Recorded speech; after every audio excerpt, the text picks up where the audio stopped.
The Israel Defense Forces reported that a unit from its Bislamak brigade was patrolling Tal al-Sultan, an area in Rafah, on Wednesday, October 16, 2024.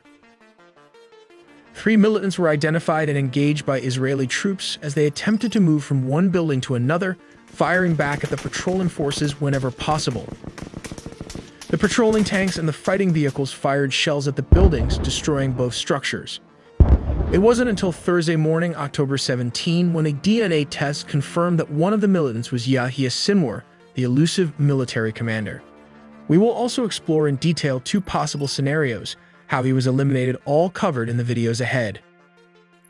At 10 o'clock in the morning on Wednesday, October 16th, a soldier from the battalion of the Bislamak Brigade noticed a suspicious figure moving in and out of a building in Rafah's Sultan neighborhood. The soldier immediately informed the battalion commander, who assessed the situation. After evaluating the threat, the commander gave the order to open fire on the structure. The gunfight with the militants inside the building were relentless and not surrendering. Around 3 o'clock in the evening, a drone identified 3 individuals attempting to exit the building and move from house to house, using the structures as cover. 2 of these figures moved in front of the IDF line of fire to protect the 3rd figure. This in turn cleared the path for the 3rd individual, who was Sinwar, a high-value target which the IDF didn't know. The situation involved 2 key buildings. Building A is one where Sinwar's bodyguards had taken up positions, and the other structure B to which Sinwar moved. It was at this moment that the IDF forces targeted both buildings. It first opened fire on the structure where the bodyguards were positioned, using machine gun fire to neutralize the threat and clear a path. The operation accidentally isolated Sinwar, who had relocated to the 2nd building. As the situation unfolded, the IDF tanks, shell, and ground forces coordinated their efforts. After firing on the 1st building, they reloaded and redirected their fire towards the 2nd building where Sinwar had taken cover. Sinwar moved to the 2nd floor of this building in an attempt to evade capture. A tank then fired another shell, hitting the building, while an infantry platoon moved up to secure and search the area. During their approach, Sinwar threw 2 grenades at the advancing soldiers. One grenade exploded, forcing the soldiers to retreat temporarily for their safety. It was this moment. A drone was then deployed to survey the room. It spotted a man with an injured arm and a covered face, identified as Sinwar. As the drone hovered, Sinwar threw a wooden stick at it in an attempt to disable the device. In response, the IDF forces fired another tank shell at Sinwar's location, ensuring they maintained control of the situation. It was at this moment the whole building was partially destroyed and the figure was crushed by the rubbles. This is Scenario 2. In the south of Gaza, the IDF deployed a significant number of Namur infantry fighting vehicles in the operation. These vehicles were equipped with high-caliber guns and missiles mounted on their tops, allowing for both heavy firepower and precision strikes. According to reports from an IDF soldier, the forces targeted the building where Sinwar was believed to be hiding. They launched a missile from one of the Namur IFVs, striking the structure with huge explosion. To verify the success of the strike, the IDF then deployed a drone to inspect the aftermath and confirm whether Sinwar had been killed. On Wednesday, October 16th, the troops were unaware that the individual they were targeting was Sinwar himself. When the drone entered the demolished building, it captured footage of a man with his face covered, but did not know he was a high-value target. In response, the IDF directed additional fire at his location. This concentrated fire ultimately eliminated Sinwar.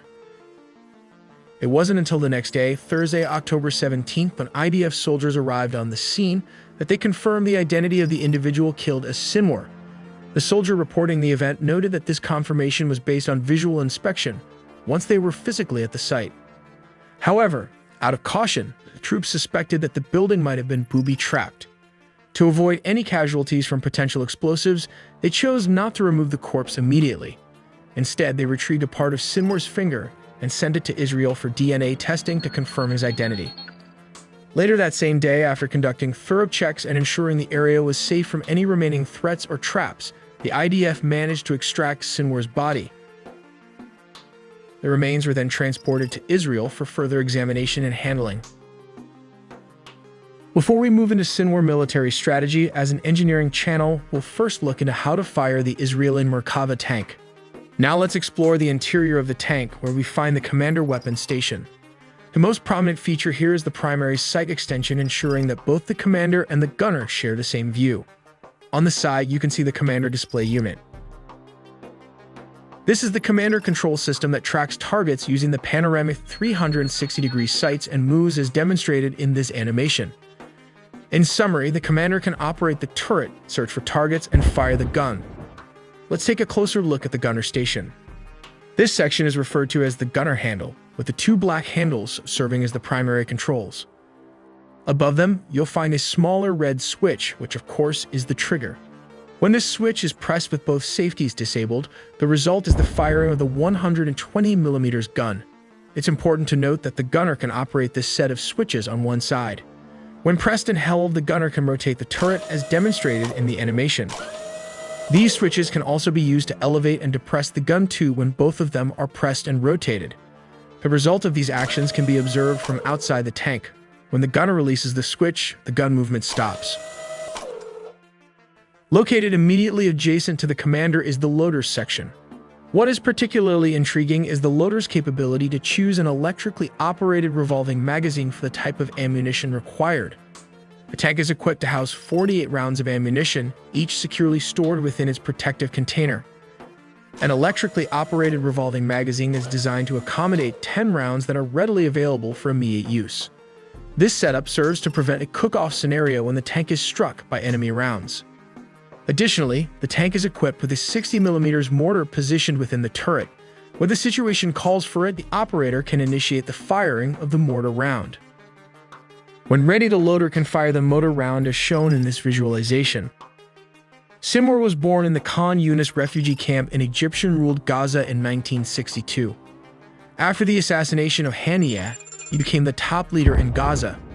Sinwar was smart enough to sanction tunneling methods, ranging from simple manual strategies to slightly advanced methods like forepoling and drilling blasts for hardened rocks. He understands that tunnels can be reinforced with concrete to support the weak underground structures in Gaza, which are divided into approximately 7 to 8 levels deep underground. These tunnels are intentionally dug deep to protect against bunker-buster bombs like the GBU-28 that can destroy tunnels. Sinwar, as a military leader, invested $3 million per tunnel for the construction of the underground metros since the last decade. Let's take a look at Sinwar Tunnel. At level 1, you will find the entrance as well as a launch pad for the Qassam rockets. Level 2 features a reinforced tunnel, which uses concrete blocks with an arc to support the structure. On level 3, the deep tunnels require oxygen for the different levels. This is one of the reasons an oxygen generator or air ventilator is needed to transfer fresh air from the surface and distribute it to the different levels. Sinwar was also the mastermind of the October 7 invasion. He launched a surprise attack on over 20 Israeli communities. As a military commander, he planned the assault by using a combination of rockets, paragliders, motorcycles, and other vehicles to penetrate Israel Defense Forces. This coordinated attack aimed to cause maximum disruption and casualties within a short period of time. He learned Hebrew during his 22 years in prison and also studied the IDF strategy. As stated, he perfected and expanded the already existing tunnel infrastructure and manages to perfect the hit-and-run tactics using the underground metro to its full advantage. Let's assume the Merkava tank as a target. Remember the tunnels we talked about in our recent video? The guerrillas would come out of the tunnels with these anti-tank RPGs. The Merkava has a trophy system, which works when the radar detects and classifies incoming targets. If the threat poses a danger, the countermeasure engages to neutralize it, keeping it away from the protected zone. But it does have its weaknesses. The soldiers were also instructed to use the Al-Yasin RPG at very close range to limit the trophy system radar to achieve its full potential. They would also target the rear armor, that is, these doors for infantry soldiers to enter, which is substantially weaker than the front and sides. The second option of what Hamas would do is just hitting the tanks with RPG just below the turret to damage the tank or render it stationary. We get our sources from Ground News, so scan the QR code or click the link in the description.